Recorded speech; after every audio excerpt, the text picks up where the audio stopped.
Good morning, everybody. We're just setting up our live on the TikTok. Got to hit that button. Got to hit that flip. The mirroring is off. Hey, looks like we're working. We're working all around. Good stuff. Okay. What else do I need to press? I got some buttons here. Buttons that need to be pressed. We're just checking out to make sure that everything's going. Hopefully our stats work properly today. Let's check the LinkedIn. LinkedIn's probably going to be working okay. They've been pretty good lately. I say lately. We've only been on there for a little while. Okay, yeah, that's good. That's live. Everything's showing. Awesome. Good morning, everybody. Welcome back. It's been a whole day, like 24 hours, in fact, since we did this recently, like 24 hours ago. So what are we doing? We're answering your police and traffic questions right here on TikTok, but not only on TikTok. See, I'm talking to you on TikTok, but I'm talking to you on YouTube, Facebook, LinkedIn, Twitch. Where else? Did I miss anything? YouTube, Facebook. Lights are on. Yeah. What else? Okay. YouTube, Facebook, Twitter. Yeah, I got it all. I covered it. I think I got it. So if you've got questions, throw them in the Q&A. That's how I see them. If you've got questions that are for, the chat room, that is great, but I won't see them. Our moderators, however, will. We have a great gang of moderators. They're here volunteering their time to help keep things classy. They will remove you if you are being abusive or spamming, but if you're not, then there's no issues. They're policing. They're policing the police chat. It's awesome. So what are we doing? We're also on the Restream. Restream takes all of the other platforms and will take your chat and throw it up on screen there. So if you want to ask us questions on the other platforms, you can. If you want to ask us questions on the TikTok, you can. It's awesome. And loading is back. He says, your favorite person is here. It's awesome. The man with the burbles. I'm assuming. I said man. I don't know. You could be anybody. But the burble person is here. There you go. Burbles are aggressive today. Okay. Lots going on. Will with a good morning. Good morning to you, Will. Will's one of our moderators. Neon, good blessed Wednesday morning, everybody. That's from Neon, and right back at you, Neon. Always appreciate your positivity in the morning. What are we talking about? We got lots of things. Today is a News Talk 1010 day. And what do I mean by that? I mean that they're going to be joining us. Jerry Agar is going to be joining us at 9:35, and we're going to do some mix-up. We're going to be on the air in Toronto, and they're going to be on the TikTok and the YouTube on our channel. So it's awesome all the way around.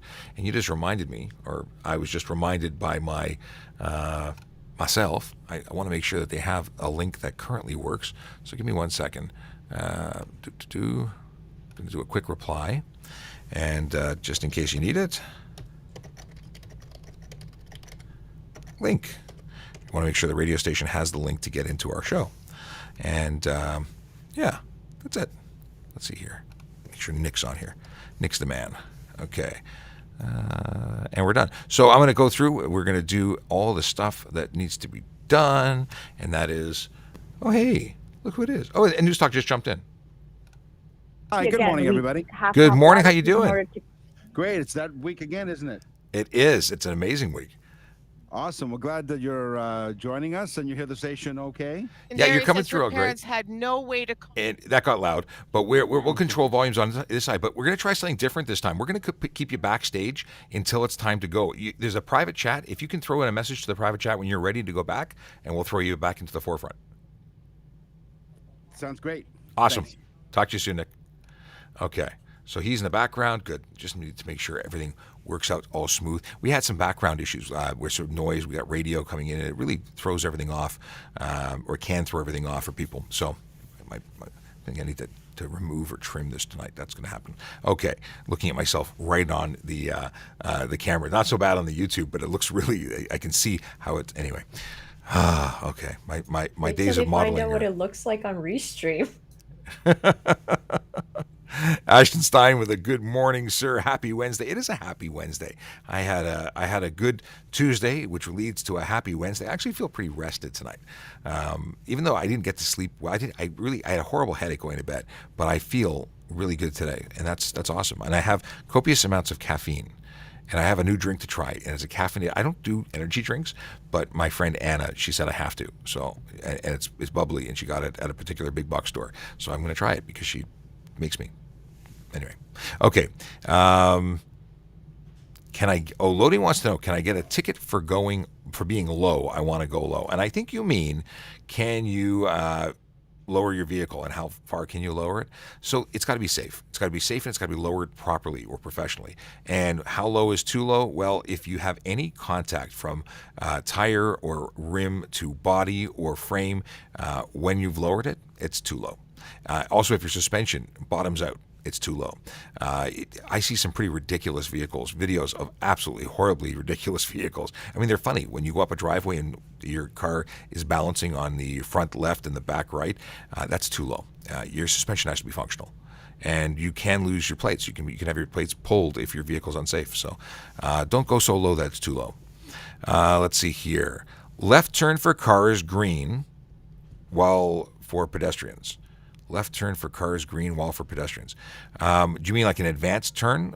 So when it's an advanced left, it's not a walk for pedestrians. Advanced means the pedestrians have to wait. They have to wait for their crossing. But once they are in the intersection because they're legally crossing, you need to wait for those pedestrians. I don't know exactly where you're going with it. I'm making some assumptions, but let's keep going. My license expired January. You're a time traveler. My license expired January 2022. What do I do? Thank you. Did you mean it expires next year? I'm not sure what you're talking about. And what kind of license do you have? Because the information I give you is going to depend on what you actually have. So are you a learner? Are you a full license? Come back to me and I will happily answer, because I want to know what you're talking about. Okay, Jagpal wants to know, is drinking coffee considered a distraction? It could be distracting, it could be unsafe, but it's not covered under distracted driving laws. Distracted driving laws say you have to have a handheld device, whether it be an entertainment device or communication device, being used, and that's it. Additionally, if you're looking at somebody else's screen, it also counts. But coffee doesn't fall under that particular law. However, you could be charged for careless driving if you were drinking coffee and so caught up in the moment that you were all over the road. That would be careless driving as opposed to distracted driving. But yeah, tickets could come out of that. And just 345 people in the room. I want to say hello to everybody. Welcome to the traffic services page. My name is Sean Shapiro. I'm a police officer with the Toronto Police Service here in Ontario, Canada.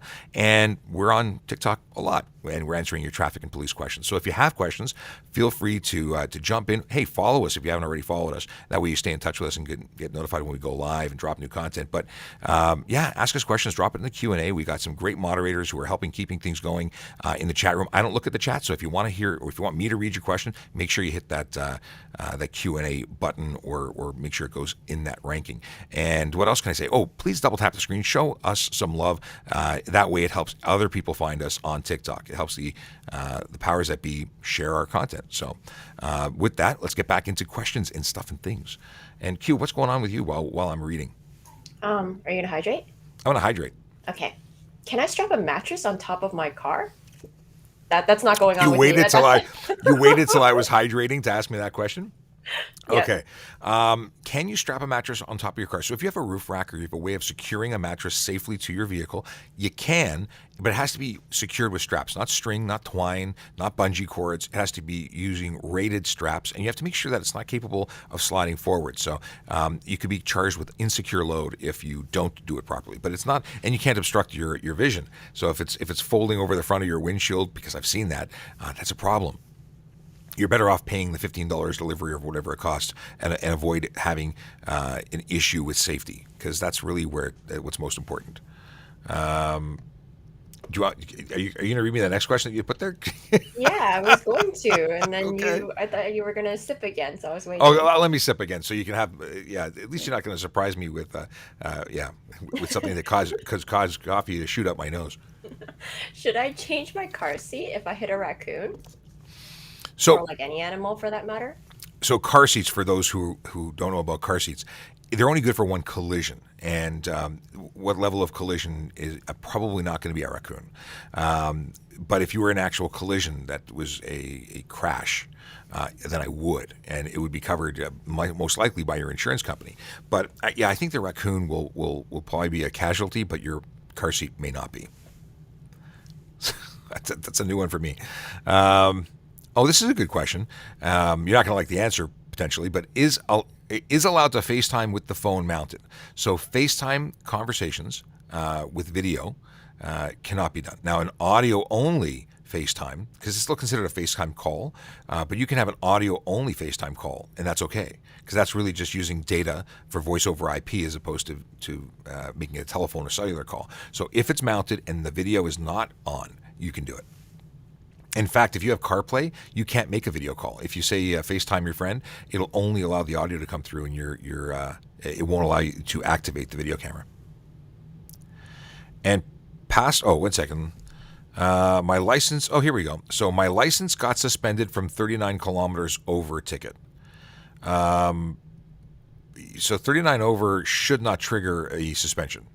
It's 40 over if you were in a speed limit or an area with a speed limit under 80 kilometers an hour. So did you get a 30-day suspension for 39 over? That would be incorrect. That shouldn't happen. In Ontario anyway, unless there was something else going on. So unfortunately, with just what you've told me or asked me in that question, no, 39 is not meeting the threshold of 40 over and should not trigger a suspension. So I don't know what's happened there. And just looking over at YouTube, good morning, Angela. Angela's in here.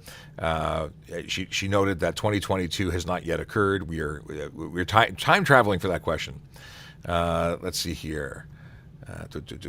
Big Jeff Fresh, good morning to you. Let's see here. No, Big Jeff Fresh was just making a comment about car seats. Okay, but and no fault and whatnot. Okay. I fueled my G1, the road sign, and it's been a year. I fueled my G1. Did you fail your G1? Okay, so I don't know what the question is. I get your statement, but I don't know what your question is. Do you know if you want to know if you can do it again? You can go and I don't think you have to wait a year to get your G1 to do it again, unless you mean you got your G1. So your question is leaving me with some questions. Okay, let's see here. Just sits in back. Will you get? I don't know what this is. Will Poll have to pay retroactive? I don't know. We've got a lot of these questions that aren't questions or typos or whatnot. But will people have to pay retroactive? Maybe that's what you meant. So if you go to renew your sticker now, you're going to have to pay for the years that you owe. So if it expired in January, you'll be paying from January until now or until renewal, the next renewal, so a year later. So last year and this year. They're not giving any discounts, so retroactive payment will happen. So if you have gone 2 years without paying, they'll charge you the 2 years that you've missed, and you'll have to pay for the following year. So you'll pay 3 years in total. No discounts. Let's see here. If a child was not in at seat but car seat was in car. So yes, if there was a collision that occurred, regardless of somebody being in the seat during the collision, you should still replace your car seats. It doesn't matter if someone was sitting in it or not. They will have been considered to have been in a collision. But speak to your insurance company and check the manufacturer's specifications. They may say that if different things. But my understanding and what happened when I was in a collision is that we replaced all the car seats, and it was covered by insurance. Sheen Dog says, off topic, how's your week been? It's been great. It's been a short week because I only started on Tuesday, so today is day 2 of 4. We work new shifts now in my office. We're doing four 10-hour shifts. And everything's peachy so far. And today is News Talk 1010 day. So we're doing News Talk TikTok. And at 9:35, so in about 20 minutes, we're going to go on the air with Jerry Agar show on News Talk 1010. So we're really excited about that. We're always excited about that. And we got a hello from New Zealand. Hey, what's going on, New Zealand? It's nice to have Kiwis in the room. Okay. Can we cut exhaust? Can we cut exhaust? Can we cut exhaust? Can we cut the exhaust? So can we remove the exhaust system? Can we remove the muffler? Can we remove the equipment? All that required equipment that makes it a proper exhaust system? No, we can't. So you're required under the HTA to have a proper exhaust. You need to also not make unnecessary noise. And if you remove your exhaust or you remove your resonator, both of those will make it too loud to be legal. So you might get a charge for unnecessary noise. You may also get a charge for improper exhaust. And I saw a shout out from Sarnia scroll by from Canadian Man 71. What's going on, Sarnia? I got some friends in Sarnia. We were talking about hot sauce in Sarnia yesterday on the VoiceOver Cop channel. Apparently there's a place there that's got some melt your face off hot sauce, and I don't think that sounds very appealing, but next time there I'm going to go try it anyway. Now, are cuts exhaust illegal? I think that's from the question you were just asking about. Now, do you mean like a bypass, like one that would be able to flip a switch and bypass? That's also illegal. Okay. Oh, Sixers wants to know what is the legal tints allowed for car? Because we never get this question. So the legal tints for and Angela had asked that, but I totally ignored her because she was just poking me. But legal tints. So the deal is, if your vehicle was manufactured in 2017, prior to 2017, so 2016 or older, you can have a maximum of 30% light blockage through the driver's side, the front passenger and front driver's side window. Maximum 30% light blockage. The back you can go as dark as you want, and in the front you can have nothing on the front windshield other than a 3-inch brow or banner or sunshade that goes across the top 3 inches or to the PS1 line, whatever happens first. That being said, if your vehicle is manufactured in 2017 or newer, you cannot have that sunshade, and that's it. That's the deal. So 30% light blockage, so 70% of the light has to get through. That's the deal. Hey, I've got a colleague from 33 Division in the room. What's going on? We got cops in here, guys. I don't know. It's getting serious. Okay. Sumaya wants to know, G2 expires in January. Is it extended? Yes. If you have a G1, G2, M1, or M2 learners or probationary license, you are going to be extended until December 31st, 2022. So you're good to go. You still have time to get your next stage of license. So happy days. And if you have a full license, you're good. If you have full G or M, you're extended until February 28th, 2022. Okay. Let's see here. Oh, and hey, what's going on? The safe driver's in the room. He's in the house, in the room. I don't know. I don't know what slang is the most appropriate slang. I'm not going to try and yeah, no. Okay. Can I drive without a seatbelt in the back seat because it don't fit? No. In Ontario, every occupant must use a seatbelt, even in the back seat. My grandmother used to believe that back seat was a seatbelt-free zone. It's not the case. At least it's not anymore, if it ever was. Cops suspended my license for 3 months on 2 tickets, 146. A 3-month suspension or a 90-day suspension would have been for alcohol, not for speeding. Were you also charged with impaired driving at the same time?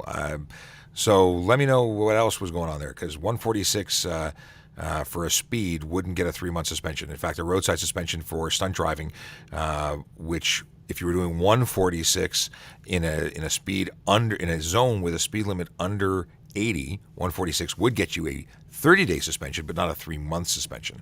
So.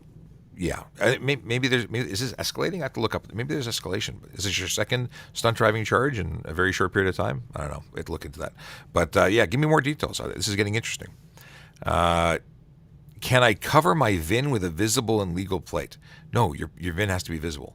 And how would you cover your plate? How would you cover your VIN with your plate when your plate is attached to the front bumper of your vehicle? Because a license plate can't be inside your windshield.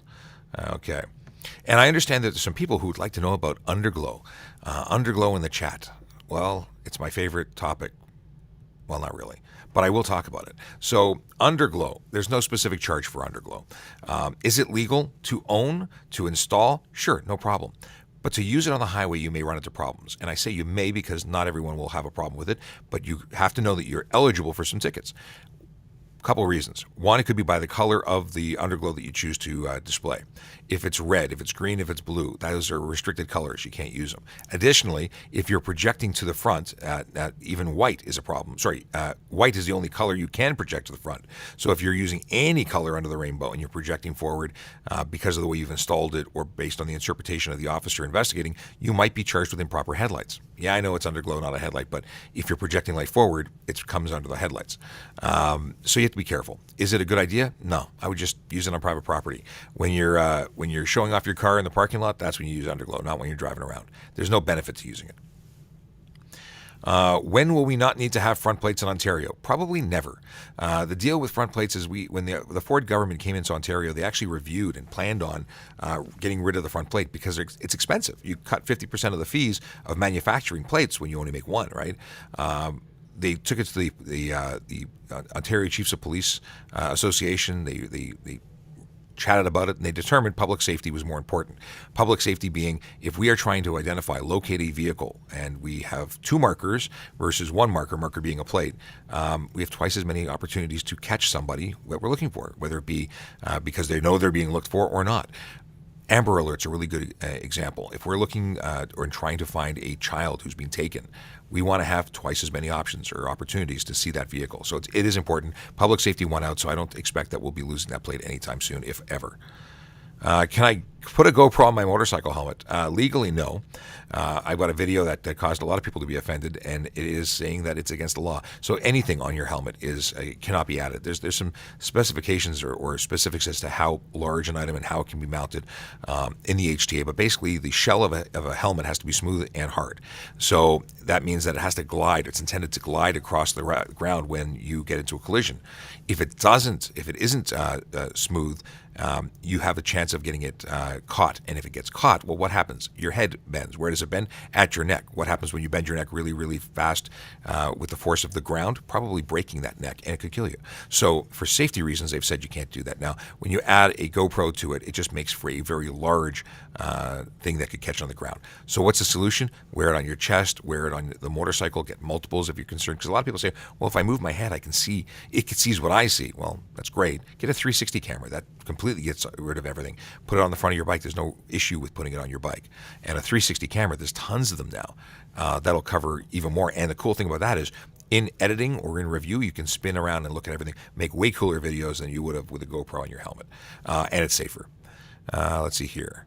Why do some areas not have emergency services? Like small towns that don't have their own police service, they outsource and use the OPP or whatever. Sometimes RCMP does it in some provinces, but it's because they don't have enough money. It costs a lot of money to have a police service, or they have to be some emergency services, but it depends on who's doing what. Are G2 and G tests still having waiting lists?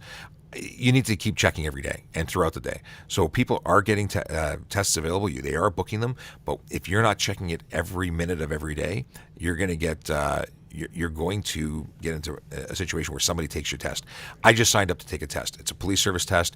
I was on there, and they said the tests are going to become available at 7 o'clock in the morning. I was there sitting there, and I spent 2 hours of not leaving my seat to get my test booking in the time and date I wanted. It's what you got to do. You got to be committed to it. And if you just check in once a day or once a week, they're gone before you ever get a chance to see them. Let's see here. How do you test drivers if they are high or not? Well, we have 2 basic ways. We have 3. So we have, with no technology involved, we have something called standard field sobriety. So if you've seen a movie, you've probably seen a police officer have a driver walk across a line. And I mean walk across a line from the perspective of 1 foot in front of the other, hands out, looking at the sky, and they're evaluated. They use that to test whether or not someone may be under the influence. And what else? Well, if you perform poorly there, we can bring you in front of a drug recognition expert. And what do? Well, they have a more expansive number of tests, or a battery of tests that they would also have you go through. In addition to that, we do have buccal swabs. We have machines that are capable of testing your saliva and looking for THC. And that's that. Those are the 3 basic, if not total ways. And behavior, in general observations, aside from all the tests that you can use. If someone's eyes are dilated and they can't stand up and they're not making much sense, those are clues. What if you can't do that test sooner? What do you mean? Oh, before expiry? We'll have to see where it goes. But at the moment, if you keep testing and keep trying, you should be able to get. Yes, I see the waves of everyone's telling me to hydrate. I'm making noise. Yeah. Very sensitive microphone. Ready? Mm-hmm. Is it illegal to drive without a door on a Jeep Wrangler? What about other cars? It's funny. So the question about Jeeps with no doors. So Jeeps and now the new Bronco are designed to have the doors removed. It's safe. or at least it's safe from the perspective of what's permissible. Can you take off the doors on your Mercedes? Not designed to have them off. I would say it's required safety equipment on those vehicles. But as far as a Jeep goes, or a vehicle designed to have the doors removed, the Hummer is another one, Humvee, I don't think there's an issue with that at all. Well, I know there's no issue with those because they're designed to be that way. The question comes up with taking off doors of other vehicles, and I think it's a problem. But I don't have concrete anything concrete that I'm referencing to say that. I just don't think it's safe. I'd have to look into it deeper to see if it's truly regulated. But yeah, Jeeps, you can totally take off the doors. They're designed that way. In fact, if you look at the roof of a Jeep, it says not designed for safety. It's just to keep the elements out. I had a Jeep for years, and that was the big sticker I used to laugh at. It's to keep, it's not there for safety. The roll bar is there for safety and so on. Again, I also see people who cut the roofs off of their cars. It's not designed to be used. Like the A-pillar on vehicles that are convertibles are designed to be used that way. If you take off the roof of a vehicle not designed as a convertible, doesn't have that reinforced A-pillar, doesn't have a roll cage, when you roll that vehicle, should you do that, you're going to get real hurt. So not good. Not good at all. Just checking time. Got about 10 minutes until Jerry Agar jumps in. Let's see here. What do we got next? Can I drive on the highway with a G2 alone? I'm 17. Yes, if you have a G2, you are able to drive on any road in Ontario. In fact, you can drive intraprovincially. You can even drive into the States when the borders are open. So, yeah, you can drive G2 alone. And that's the joy of G2. There are some restrictions in the very beginning of your first year as a G2 as to restrictions as to who you can have in the vehicle with you between midnight and 5 a.m., but that's a different story. Someone in chat is having issues reading responses. If you could be more descriptive as to why front plates are not legal in the dash, that'd be greatly appreciated. Yes. Well, the deal with license plates is there's a prescribed way of mounting them. It's actually in law. It says that they have to be in the frontmost part of the vehicle and the rearmost part of the vehicle, and the rear one has to be illuminated. And there's some stipulations there, which we'll talk about in a little while. But it's because the law says it has to be put in the front. And even though it's a front windshield, the front windshield is roughly at 50% into the vehicle. The hood of the window starts about halfway into the vehicle, and it is not the front of the vehicle. It faces front, not to the front of the vehicle. So there's a place where it's supposed to be, it's expected to be, and you'll be charged if you are not putting it there. Additionally, if you choose to put it in your windshield, what happens? Well, in the event of a collision, that wonderful license plate becomes a projectile. If you've ever seen a shuriken thrown in a ninja movie, that flying piece of metal that is sharp and pointy sticks into people and or walls, picture that license plate flying into you, and even though it's not sharpened, it would do damage to you in the event that it was thrust into you in a collision. Even if it just became in front of you and folded and scratched you or cut you, it's just a bad scene. In any case, you can't put it there. You'd get a ticket, and that's the long and the short of it. Okay, you drink. This one's been popping up in chat a lot. Okay. They want you to talk about license suspension, but they don't know what specifically, or they didn't specify anything. Sorry, can you let's try that again. They want to know about license suspensions? Yes. In what situation? That's what I asked too. Oh, so licenses can be suspended. Does that cover it? I don't know. Depends on what you're doing. You can be suspended for impaired driving. You can be suspended for not paying your tickets. You can be suspended for court orders. You can be suspended for stunt driving. There's a whole bunch of things you can be suspended for. And because driving is a privilege, not a right, the issuing authority, aka the government, can take it away. And usually it's behavior based. So they don't just suspend it for it's Monday, let's suspend you. But no, there are reasons, and if you do what they say you can't do, then they can take it away. At very least. And then driving while on suspension is a whole different whack of problems. You don't want to do that. 30-day suspension. What about like reinstatement fees, etc.? I don't have some people can rhyme off the numbers for cost of reinstatement. I think it's somewhere in the vicinity of $250. Don't quote me. That's not a fact. That's a guesstimate. I'm rounding. I'm guesstimating. It's about $250 to reinstate. So your suspension, once in effect, you're suspended, and when your suspension expires, you're eligible to go and get reinstated. But you have to pay for that. Can I appeal the suspension? Nope. There's no appeal process for suspensions. Thank you. You're welcome. Thanks for asking. Let's see here. Cyclists required to stop at open streetcar doors. Yes, all vehicles, cyclists as well. They're just as dangerous when traveling at pedestrians getting off of a streetcar as e-bikes and other vehicles. So cyclists, they got to follow the rules too. Angela Topping wants to know about citizens' arrests. Why you got to go there? Citizens' arrests. Yes, anyone can make an arrest in Canada. It's under the criminal code if they are observing somebody, if they're witnessing a fines-committing situation for an indictable offense. So what's an indictable offense? As a good example, murder.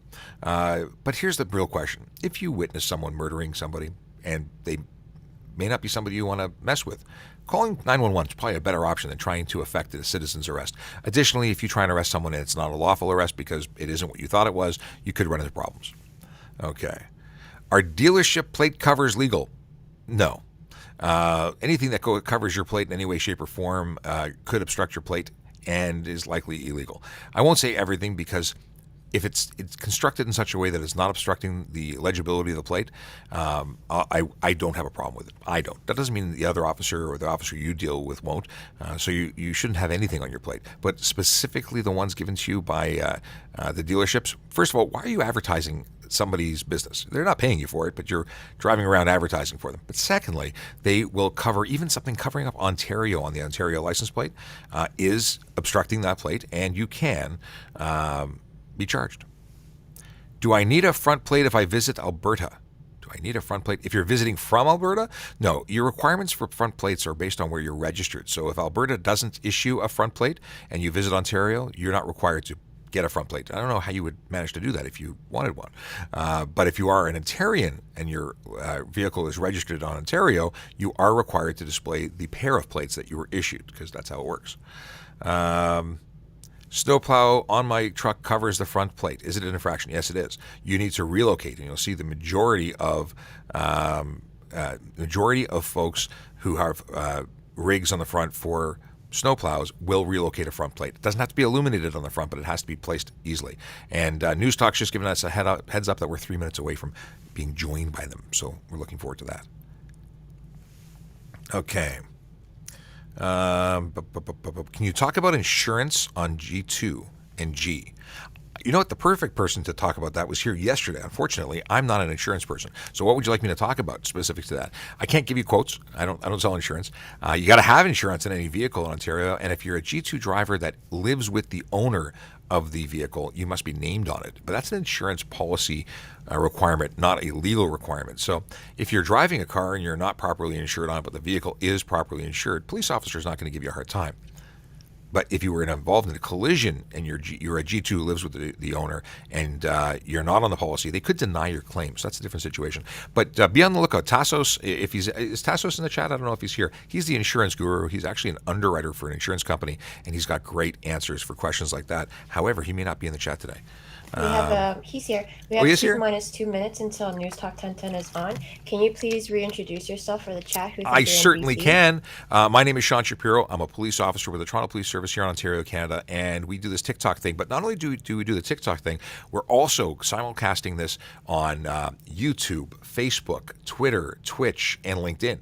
So that's the thing. We're everywhere. It's also available for replay. So what you aren't seeing here, although you can hear Q, you're not seeing her. She's on the other screen. Although right now, okay, now you're there. Oh, hearts to everybody. Let's see here. Okay. Someone was asking about vehicles that are right-hand drive. 60 seconds. Okay. We're gonna count down to 30. We're gonna bring in News Talk. Oh, vinyl or laminate floors. So whatever you choose. Once this ad is done, we're in. Okay. Can you borrow someone's car if you don't have insurance? The vehicle has to be insured, and as long as there's no issue with the insurance company saying that you're too young to drive or they're excluding you by name, that's not an issue. You can borrow other people's cars if you, as a driver, are not insured, but the vehicle is insured. Okay. My God, that's a sensitive microphone. I just heard my gurgle. Terrible. Okay. Driving on your phone ticket. It is a ticket. Driving on your phone. Hopefully you're not That's either a big phone or how'd you get the wheels on it? I'm not sure. So yeah, driving on your phone, driving while using your phone, or even not driving. If you're at a red light and you're using your phone, that's considered distracted driving, and you're eligible for a ticket. Here we go. Okay.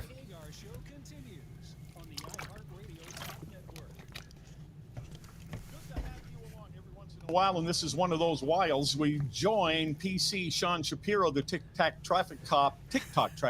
He's with Traffic Safety Programs, Traffic Operations in Toronto, and does a show on @Traffic Services on TikTok. So some time ago, we decided to just join up with him and get to as many people as we can, including you listening right now. Sean Shapiro, good morning. How's it going, Jerry? What's happening? Going well. What's happening is we got questions for you, and I'm going to start with this one because it came up on the show yesterday. Let's do it. If I think I might be being pulled over by somebody impersonating a cop and not really a cop, what am I supposed to do? Well, first off, it's not something that happens very often, but I appreciate that there's safety concerns, and if you have those concerns, you still got to pull over. And the reason I say that is, if it's not a imposter, you're going to be creating a problem. You're actually putting yourself in a pursuit situation, so not a good idea. So what you should do is pull over. You don't have to get out of the car. You should look to see if the officer's in uniform. If you're still not satisfied, ask the officer. Roll down the window a bit. Ask the officer to show you identification. If that does not cover you, if you're not happy with that, you can also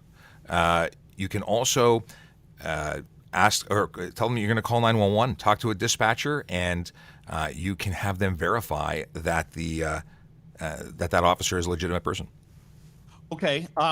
Yeah, I was just thinking about that, that maybe immediately I would call 911 while I am sort of slowing down and appearing to be pulling over and saying to the 911 operator, my emergency is I'm being pulled over. Here's where I am. And I don't think that's a real police officer. How quickly could the 911 operator know whether I'm really being pulled over legitimately? So as soon as before we initiate the traffic stop, we are running your plates. We are notifying the dispatcher that we're about to pull you over and giving our location. So they would be knowing, at least once you're stopped and before the officer approaches, they're going to know where you are.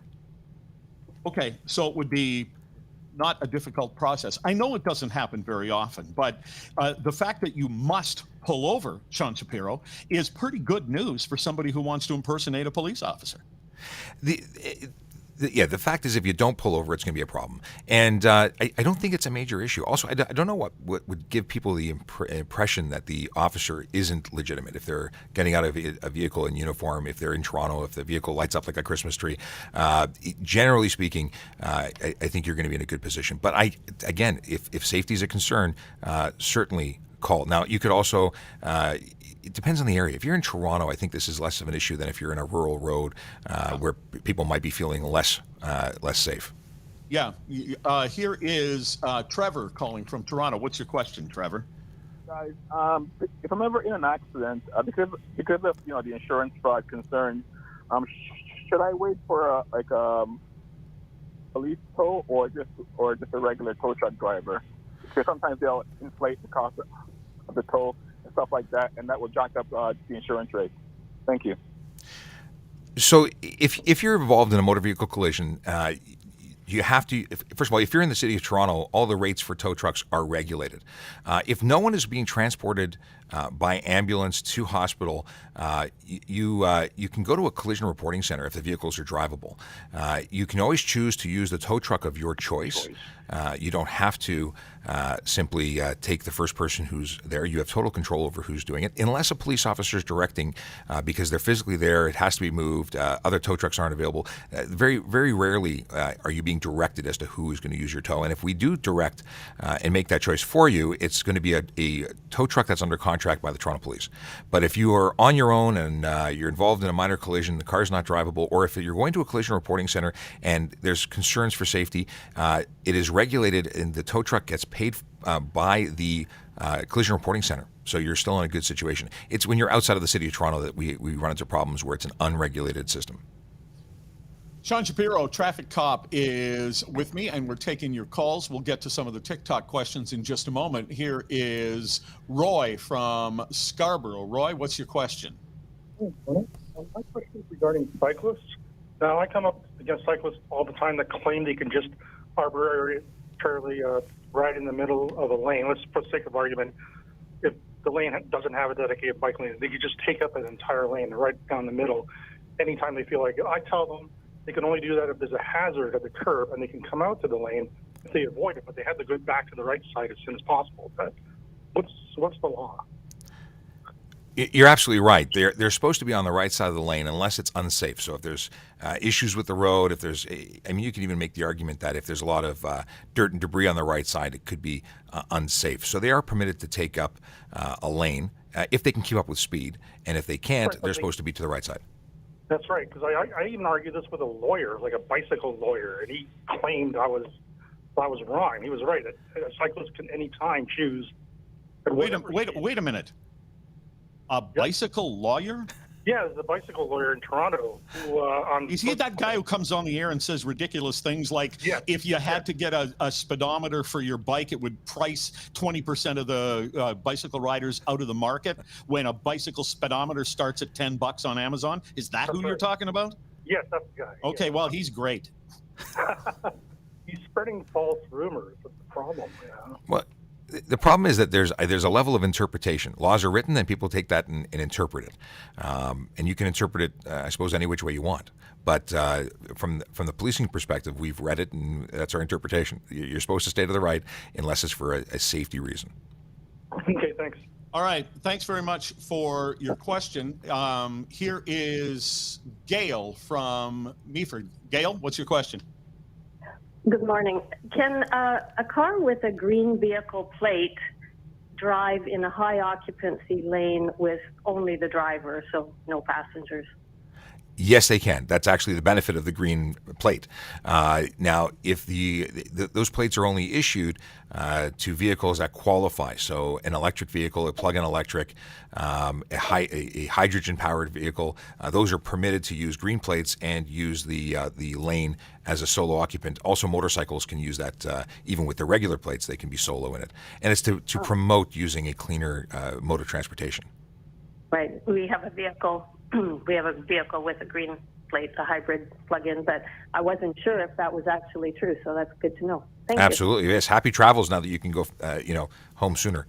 All right, thanks very much for your call. Sean Shapiro with me. I call him the TikTok traffic cop because he does show. Is it every morning, Sean? We used to be Monday to Friday. Now we're changing our shifts, so it's most days, 4 out of 5 days. All right, at Traffic Services on TikTok. What are people asking you about this morning? Oh, we've got lots of stuff. Today we have a question about e-bikes requiring to stop when streetcar doors are open or about to open. And the answer is, yeah, they're vehicles, regardless of the fact that they're permitted to be on the road and act like bicycles. Bicycles need to stop for pedestrians as well. They have to follow all the same rules of the road. And stopping for streetcar doors, that's one of them. Okay, here is Jason from Oshawa. What's your question, Jason? Yeah, sir. I just want to know if when the cops usually run your plates, right, would they technically know if that vehicle actually is insured at that moment, or would they still have to call into dispatch to check if that car is insured or not? So we get some information back, and that, but it's not up to the minute. So we'll get an indication as to whether it may be, but we still have to confirm it. So if we're going to lay a charge, we're probably going to be phoning your insurance company and saying, "Hey, is this a valid policy?"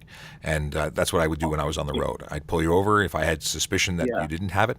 I'd be making a phone call to confirm it before laying those charges. Also, I have a quick question too. So also, if in regards to insurance, correct? If you live at a particular place and your address, insurance address is on a different home, but you don't technically live there, is that any way? Are you able to do that if you no longer live at that address, but you kept that same address for your insurance, but you don't live there anymore? Just wanted to know about that. It doesn't sound too legitimate, and if the insurance company became aware of it, they may be concerned about insurance fraud, because you could be getting a different rate, by misrepresenting where you live. But if you have multiple addresses that still belong to you and you receive mail there, you might be allowed. You need to check with your insurance broker. But is it a police matter at that point? Not unless there's allegations of fraud. All right, so we will continue with your questions at 416-872-1010 or 877-518-5151. And questions that Sean Shapiro is getting from the TikTok listeners as well as we continue in the next segment. PC Sean Shapiro, traffic safety programs, traffic operations, at Traffic Services on TikTok. This is the iHeartRadio Talk Network. Okay, we're going for a quick commercial, and then we'll be back and do another segment. We're doing two. This is the first time we're doing two segments back to back. Really cool. Okay, let's see here. What questions do we want to bring forward? Let's see here. Let's see here. What are the laws? Light bars and push bars, jaywalking.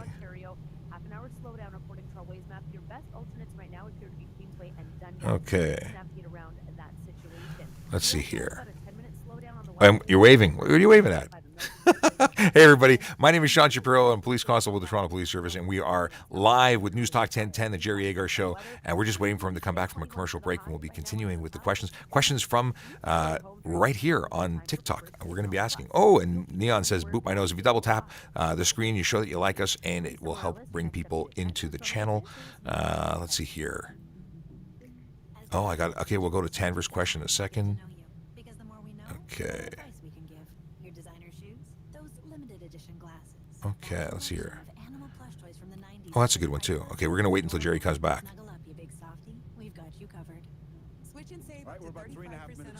Oh, 3.5 minutes. That's a long break. Okay. Is there an extension for getting a G2? So if you're a learner and you haven't got your G2 yet, but if your license expires anytime up until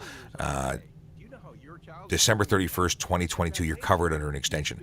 If you are still good for a number of years, there's no extension just because of the current situation. Has to be expiring after March 2020 up until December 31st, 2022. Okay. Okay, that's another good question. Okay. Can I have underglow on my car if it's white? It depends. Well, technically, no. You shouldn't be projecting white light to the rear. That's probably one of the safest colors, but I would not use it while I'm driving. I would stick with nothing for when you're driving on the road and use it when you're parked. Why can't Ontario mandate insurance for riders? Do you mean bicycle riders, cyclists? Instead of vehicles. Oh, so the individual as opposed to... that's a good question. I don't know what the story would be required, what you need to do to make that happen. I suppose they could. That was almost a boo-boo. Hopefully we didn't mess anything up. I'm scrolling and I almost closed the app. Okay, we're back. Hopefully I didn't mess that up too much. What just happened? I can't see your cue card. Oh, that's a good idea. I'm being told to hydrate silently from the background.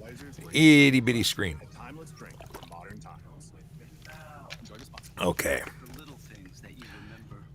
Is it illegal to have a steering wheel on the right? If you have a vehicle that's over 15 years old, and you could have imported that legally and use it on the road here.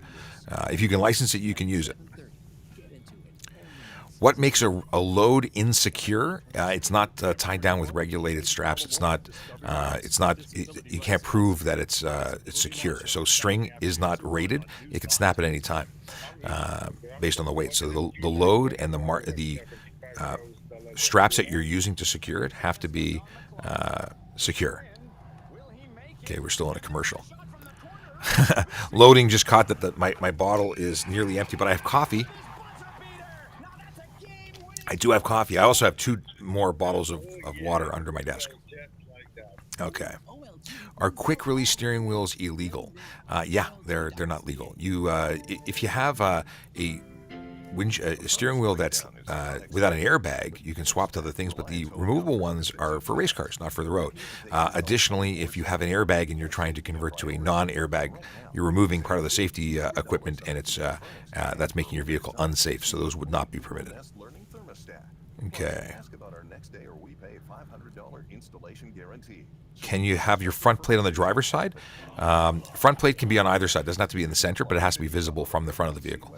So I like tow hooks. I think it's a good adapter option rather than putting it in the front windshield, which is totally illegal. So as long as it's visible from the front, I'm good with it. Excuse me. Okay. Why does a driver's license? It stays on because it's part of your. Well, technically speaking, your suspension stays on forever. Your long-term history, police can see it. Your insurance company, it might go after 3 years. I'm not sure. We have to ask Tassos. Will a suspension stay on beyond? But they're paying attention. They write things down. They do checks on a regular basis, right around a renewal. And since you're doing an annual renewal, they don't disappear. Oh, here we go. We're back. This is the Jerry Agar Show on the iHeartRadio Talk Network. Thanks for being along, PC Sean Shapiro is with us, traffic safety programs, traffic operations. He's on TikTok most days, at Traffic Services, answering questions. So we've hooked up with him. And Sean, I love this question, and I'm really fascinated to hear what you're going to say about it. Frank sent in the question by text message. Okay.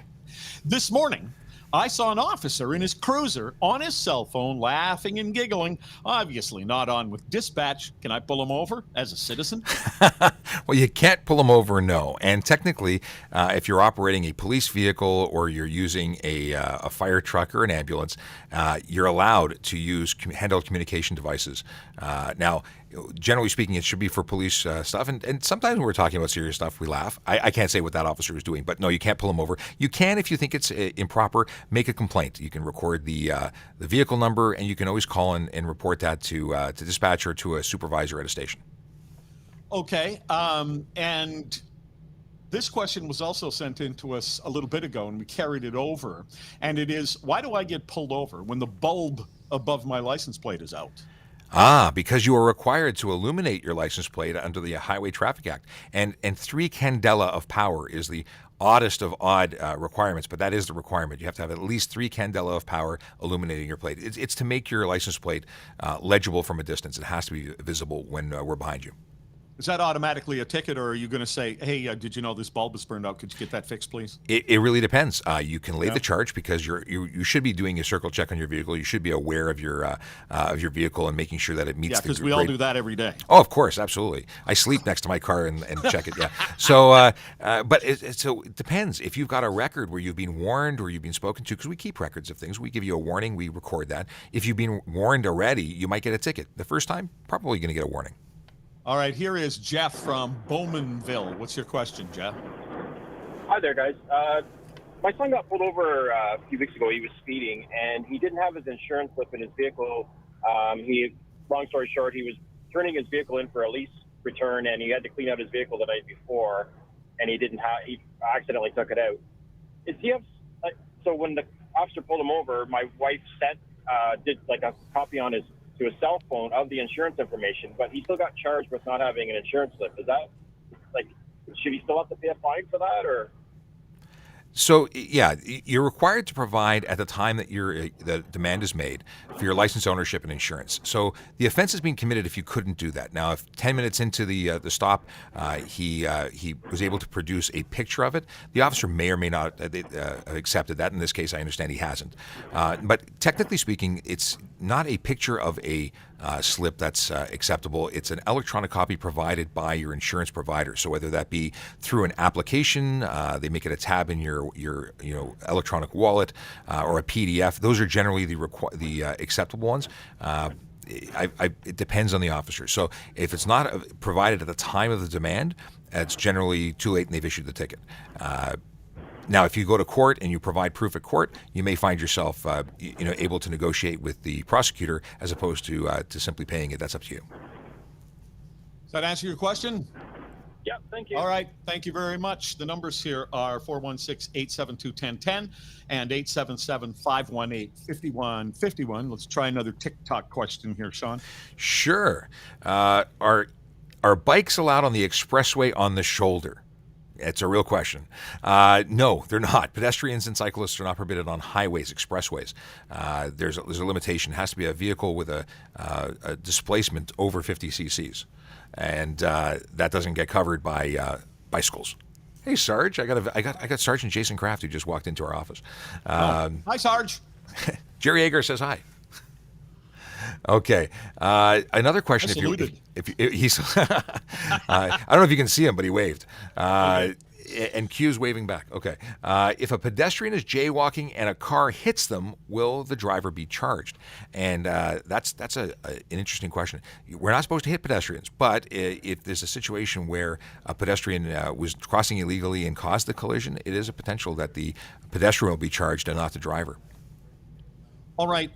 And somebody called in and left this question with Nick, who's answering the phone calls. And it was, if I just stop for a moment, pull over, stop for a moment to hand some money to somebody panhandling along the sidewalk, is that distracted driving? Is it okay to do that? So distracted driving is very specifically cell phones, entertainment devices, and entertainment screens or screens from other devices that are visible to a driver. Stopping for a moment to give money is not distracted driving. It could be careless. It could be, failing to proceed on green. There's a bunch of charges that could be laid, but distracted driving isn't one of them. Just that thing about panhandling, people are not allowed to panhandle at intersections. Walking up to your car is illegal. It's under the Safe Streets Act, and they can be charged. Are they ever? They are, and it depends on. The problem is I that see the same person day after day after day after day, year after year sometimes.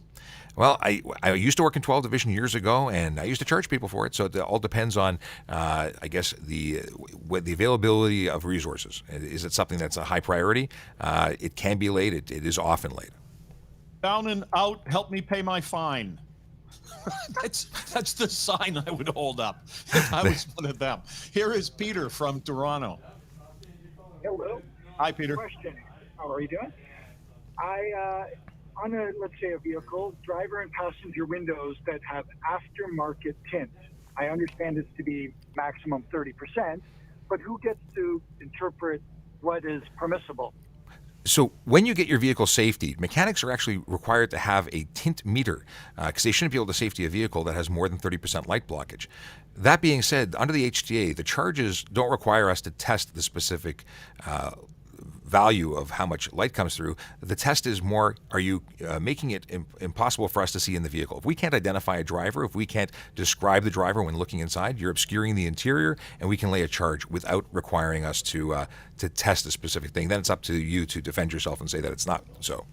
All right, Peter, thanks very much. So the back windows wouldn't matter, like, for instance, a limousine, where you can see the driver. It doesn't matter who's in the back. Well, if you think about it, vehicles don't have to have rear windows at all. If you boarded them up, that would perfectly be fine.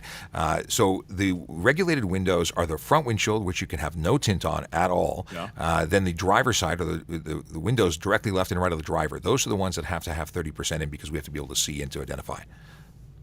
But the back windows, you can go crazy. Can you use your phone for GPS? What are the rules and regulations on that? So you can use your phone for GPS, but you can't hold it while you're doing that, nor can you set a destination while it's you're not legally parked. So if you have it in a mount and it's in GPS mode, you're perfectly legitimate to look at it. You just can't enter a destination, and you can't hold or handle it. The phone might not allow you to pick a destination while you're driving. I've been told. Oh. Oddly enough, if you declare yourself a passenger, you can override those things, and we often see people who are playing with things they shouldn't be playing with while they're driving.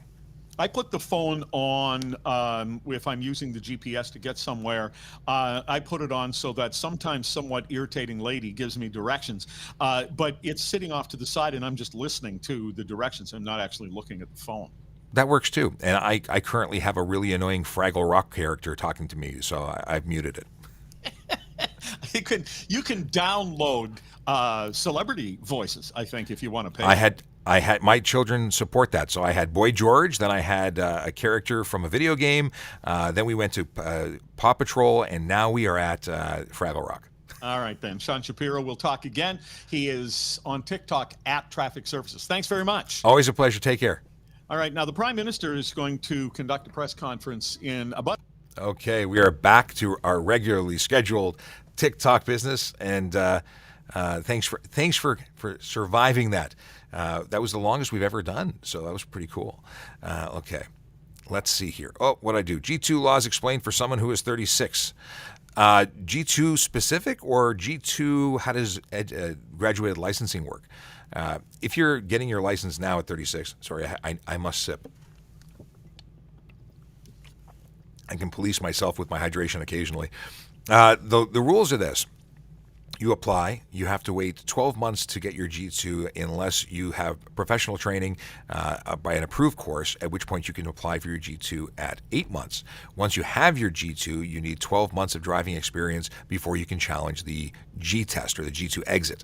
The rules while you're having it, 0 alcohol in your system. Other than that, you can operate on, once you have your G2, any road in Ontario. In fact, you can drive interprovincially and cross the border when the borders are open. Beyond that, there are some regulations for the first and second 6-month periods after getting your license. And we were asked this earlier, and I just can't for the life of me remember the specifics, but it deals with the age of the number of passengers you can have while between the hours of 12 and 5 a.m. So if that falls into place with you, there are some restrictions for the first year. After that, it's basically a full G, except that it expires and you can have no alcohol. And that is that. But I do have a video which had all the details in it. If you scroll back on our channel, you can find our G2 details. Okay. Ashton had to take off. He says, bye TikTok. Waze app, shouldn't it be illegal? Why should it be illegal, Bobby? No, it's not illegal. The Waze app is a legitimate app. It's a social networking GPS. So people can make reports and say where construction is, where it'll track your speed and share it. So if they see slowdowns that are unplanned or out of the norm, it'll alert and share that information with other people. So it's great. I use it all the time. There were some concerns raised on another channel here on TikTok that it might be a speed measuring device detector similar to that of a laser or radar detector. It's not. It doesn't tell you whether or not speed enforcement is taking place. It tells you that a police officer is visible. That's not always a bad thing. So it's not illegal, and there's no concerns there. So I don't. If you've got other reasons we should make it illegal, let me know. What is considered legally parked? That's a good question. Let's see. What were we pointing at? I don't get what you were saying. You got to do the questions in the chat too. They've been backlogged. Oh, okay. That is okay. I'll have to scroll back. Let's see here. What's considered legally parked? Legally parked is where it's legal to park. So if it's a parking spot, if you're off the road in a legal place that you could park your car, that's legally parked. If it's a no stopping zone, a no standing zone, or at a red light, that is not legally parked. Even if you're in the park gear, it's not legal. Okay, let's go into the questions that you want to talk about. Are right-hand drives legal? We covered these. Right-hand drive vehicles are legal. We did it while we were on the last break with Jerry Agar. But right-hand drive vehicles are legal. If the vehicle is 15 years or older, it can be imported. If it's licensed, you're good to go. You used to have to put a sign on the back of your car. It's no longer seems to be required.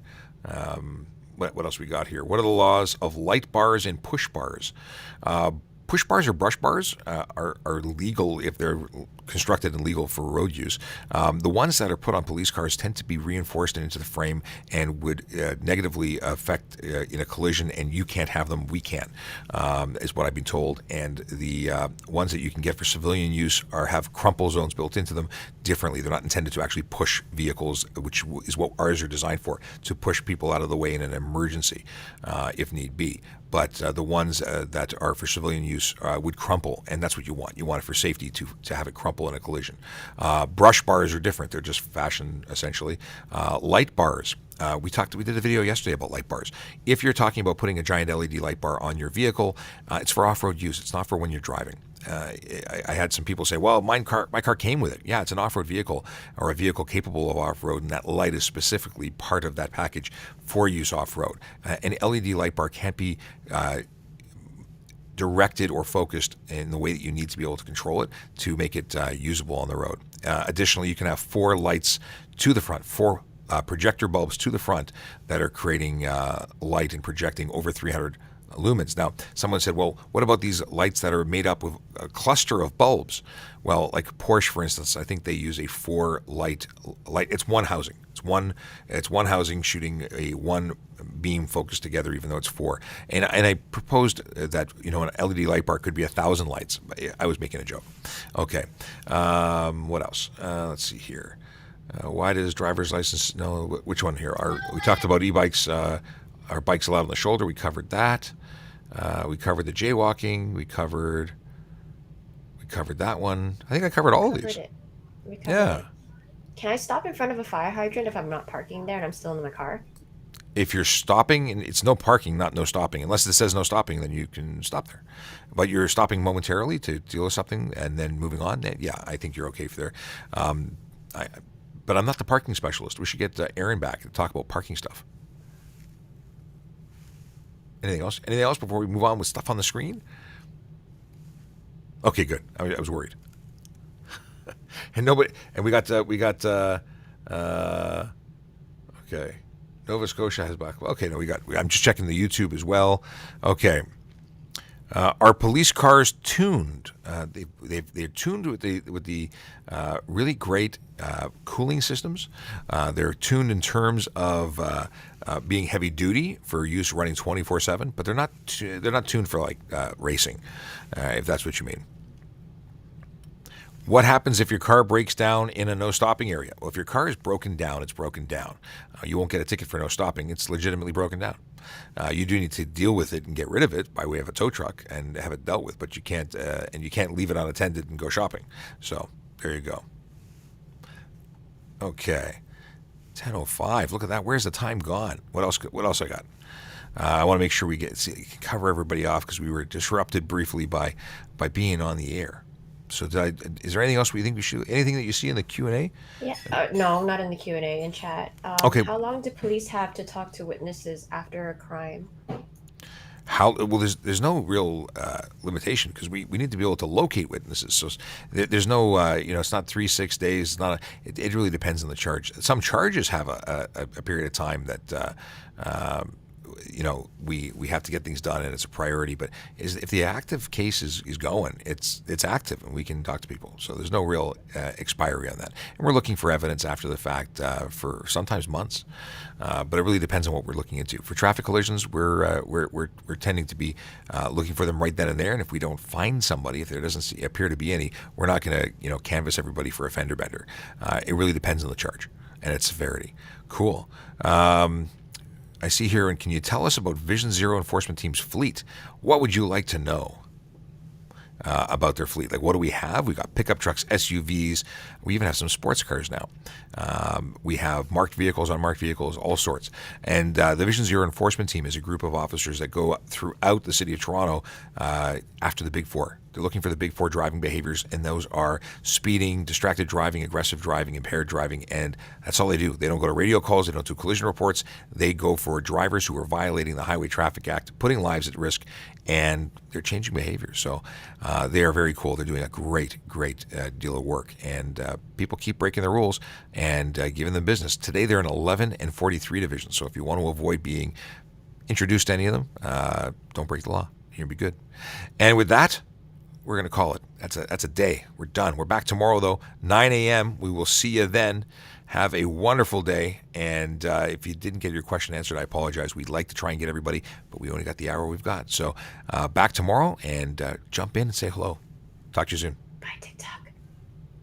Okay, we're going to do the wave in the 5, 4, 3, 2, 1. I think we got it. Okay. Now we're still on YouTube. What's going on, YouTube? I feel like I never feel like I give you enough attention. I always feel like TikTok's got all the what is that? Oh, that's the number. That's a good number. I like that number. Let's screen grab that. Okay. Wow, almost 5,000 people. We had 507 people in the room at one time in TikTok alone. So that's wild. Anyway, it's been a slice. If everybody is in the room and has anything, you got our full attention for a moment before we take off.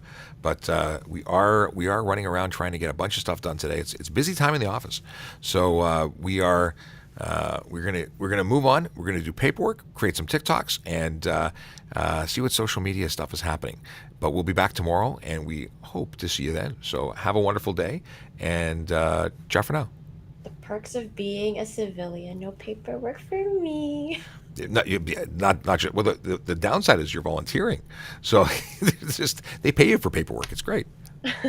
Okay, gonna hit the stream end. Thanks again, and thank you, Q, and thank you to all the moderators who do such great work for helping us out to keep everything moving. Because without you, it wouldn't look so smooth, and I think it looks really smooth. But it's thanks to you and all the mods. All right, you're very welcome on behalf of the mods. All right, thank you very much. All right.